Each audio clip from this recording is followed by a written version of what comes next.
Oke, pernah dengar istilah pengangguran intelek? Kedengarannya agak aneh ya, tapi percaya deh, konsep ini tuh relevan banget.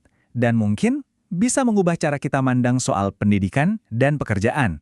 Yuk kita bedah bareng-bareng. Coba jujur deh, istilah ini baru buat Anda kan? Kita kan seringnya dengar soal pengangguran biasa. Tapi begitu ada embel-embel inteleknya, wah ceritanya jadi jauh lebih dalam dan terus terang jadi agak bikin khawatir. Jadi, apa sih sebenarnya pengangguran intelek ini? Gini, ini bukan sekedar angka statistik ya.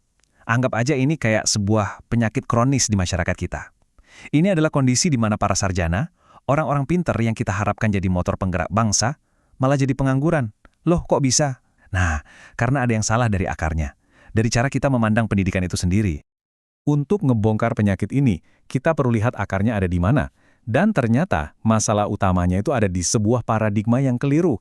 Sebuah salah kaprah besar tentang apa sih tujuan pendidikan itu sebenarnya. Nah, ini dia nih pola pikir yang mungkin familiar banget buat kita semua. Sekolah tinggi buat apa? Ya, buat dapat ijazah. Terus ijazah buat apa? Buat ngelamar kerja, terus ikut antrian panjang sama ribuan orang lainnya. Seolah-olah pendidikan itu cuma tiket buat minta kerjaan. Sangat transaksional kan? Dan poin utamanya ada di sini. Dengerin baik-baik, pendidikan itu bukan pabrik pencetak pegawai. Kalau kita masih mikir pendidikan itu kayak pabrik yang tugasnya cuma produksi massal calon karyawan, wah, kita udah salah jalan dari awal. Padahal ya, esensi pendidikan yang sebenarnya itu jauh lebih dari itu. Tujuannya adalah membentuk cara kita berpikir. Mengubah pola pikir kita dari yang pasif jadi aktif, dari yang statis jadi progresif. Pendidikan itu seharusnya membebaskan kita, bukan malah ngasih kita nomor antrean.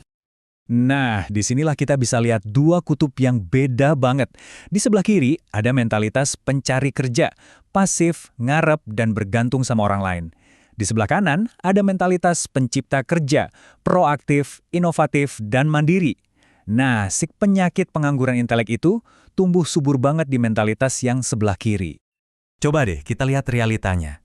Setiap tahun ada jutaan lulusan baru yang ibaratnya membanjiri pasar. Sementara itu, daya serap dari pemerintah yang sering jadi harapan utama, jumlahnya itu cuma seujung kuku kalau dibandingin. Secara hitung-hitungan matematika aja, ngarepin kerja dari negara itu udah strategi yang nggak logis. Paradigma yang keliru ini bukan cuma teori loh, tapi benar-benar melahirkan konsekuensi nyata yang menyakitkan. Ada 3 tragedi besar yang sering banget menghantui para lulusan kita. 3 tragedi ini adalah, yang pertama, gelar tanpa kompetensi. Yang kedua, ketergantungan total sama negara.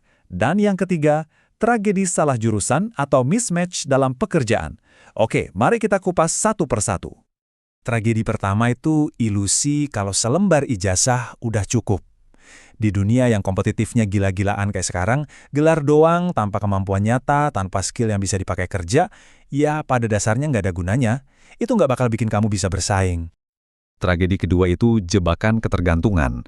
Pemerintah itu kan kapasitasnya terbatas banget. Coba deh bayangin, kalau semua orang pintar di negeri ini cita-citanya cuma jadi pegawai, terus siapa yang bakal jadi pengusaha? Siapa yang bakal bikin inovasi? Siapa yang bakal ngebangun ekosistem ekonomi yang kita butuhin? Dan yang terakhir, tragedi mismatch. Coba pikir deh, berapa banyak sarjana teknik yang kerjanya di bank atau sarjana sastra yang jadi admin? Ini bukan cuma soal yang penting dapat duit, tapi ini seperti pengkhianatan terhadap potensi intelektual yang udah susah payah dibangun bertahun-tahun. Sayang banget kan? Oke, kita udah bahas masalahnya yang kedengarannya suram banget ya. Sekarang, solusinya gimana? Nah, kabar baiknya selalu ada jalan keluar. Kuncinya adalah sebuah pergeseran fundamental dari mentalitas pencari menjadi pencipta. Kata kuncinya ada di sini, dan saya suka banget istilah ini, daya dobrak. Ini bukan sekedar kemampuan biasa, ini sebuah kekuatan buat mendobrak kebuntuan, mendobrak keadaan, dan mendobrak pola pikir lama. Jadi apa itu daya dobrak? Gampangnya gini, ini kemampuan buat ngubah ilmu di kelas jadi lapangan kerja nyata. Artinya, kamu nggak cuma jago teori, tapi jago eksekusi. Kamu mandiri dan nggak bergantung. Fokusnya bukan lagi sibuk moles-moles CV, tapi sibuk menciptakan nilai tambah buat sekitar. Kita sampai di bagian akhir dari pembahasan kita, yang membawa kita semua pada sebuah refleksi, sebuah pilihan personal yang sangat-sangat penting. Ini adalah sebuah peringatan keras buat kita semua. Kalau mentalitas sebagai pencari kerja ini terus-terusan kita pelihara, maka institusi pendidikan kita, mau sehebat apapun, ya cuma akan jadi mesin yang terus-menerus mencetak lebih banyak pengangguran intelek. Dan pada akhirnya, para lulusan ini cuma akan jadi individu yang, dan ini adalah kalimat yang nyelikit banget, cuma nambahin beban statistik negara. Bukan jadi aset, malah jadi beban. Maka, pertanyaan penutup ini ditujukan untuk kita semua, terutama yang lagi atau akan menempuh pendidikan tinggi. Di persimpangan jalan ini, kamu mau memilih jadi yang mana?